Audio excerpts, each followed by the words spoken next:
Turkey దేశానికి Uganda బాబు mass warning. ఏమంటున్నాడో తెలుసా?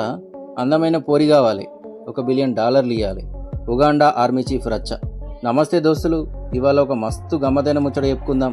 లోకంలో రాజకీయం అంటే ఏదో ఒక సీరియస్ పంచాయతీ అని మనం అనుకుంటాం, కానీ ఇక్కడ ఒక దేశపు ఆర్మీ చీఫ్ చేస్తున్న పనులు చూస్తుంటే మీరు నవ్వాపుకోలేరు. మీ దేశంలో ఉన్న మస్తు అందమైన పోరిని నాకు ఇచ్చి పెళ్లి చేయండి, అట్లనే $1 బిలియన్ పైసలు ఇవ్వండి అని ఇంకో దేశానికి ఆర్డర్ వేసిండు ఒక ఆయన. ఇదేందబ్బా, పెళ్లి సంబంధం అడుగుతున్నావా లేక వార్నింగ్ ఇస్తున్నావా అని అందరూ అవక్కవుతున్నారు.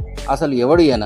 టర్కీ దేశంతో ఈయనకు వచ్చినటువంటి లొల్లేంది? మన ఇండియాకి దీనివల్ల కలిసి వచ్చే లాభం ఏందో ఇవాళ పూసగుచ్చినట్టు చెప్పుకుందాం.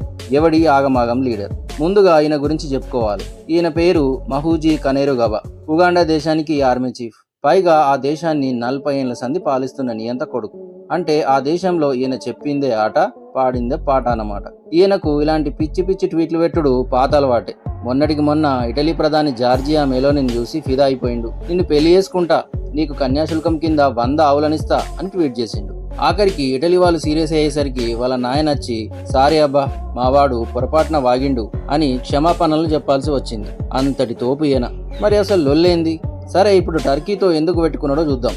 దీనికి అసలు కారణం సొమాలియా అనే దేశం. సొమాలియాలో ఉగ్రవాదులతో కొట్లాడడానికి ఉగాండా తన సైన్యాన్ని పంపిస్తుంది. దానివల్ల ఉగాండాకు మంచి పైసలు వస్తాయి. కానీ మెల్లగా సీన్లోకి టర్కీ ఎంట్రీ ఇస్తుంది.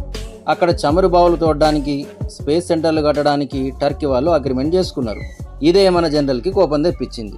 భద్రత మేము చూస్తుంటే లాభాలన్నీ టర్కీ వాళ్ళు ఎత్తుకపోతారా అని కాలిపోయింది. అందుకే టర్కీకి 30 రోజుల టైం ఇచ్చిండు. పైసలు ఇస్తారా, మీ దేశపు అందగత్తను పంపిస్తారా, లేకపోతే లొంగిపోతారా అని హుకుం జారీ చేసిండు.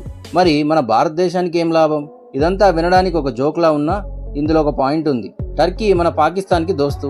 హిందూ మహాసముద్రంలో టర్కీ పట్టు పెరిగితే మన ఇండియాకి అది కొంచెం రిస్కే. అందుకే అక్కడ ఉగాండా లాంటి దేశాలు టర్కీని అడ్డుకుంటే అది మనకు ఒక రకంగా మేలే.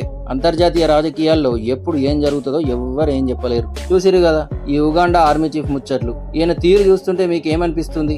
ఈయన నిజంగానే గట్టి మునగాడా లేక ఉత్తగానే డబ్బా కొడుతున్నాడా? కింద కామెంట్లలో చెప్పండి. ఈ వీడియో నచ్చితే లైక్ కొట్టి ఈ ముచ్చట్ని మీ దోస్తులందరికీ షేర్ చేయండి. ఇలాంటి మరిన్ని గమ్మతైన విషయాల కోసం మన ఛానల్ని సబ్స్క్రైబ్ చేసుకోవడం మర్చిపోకండి. ఉంటా మరి. జై హింద్.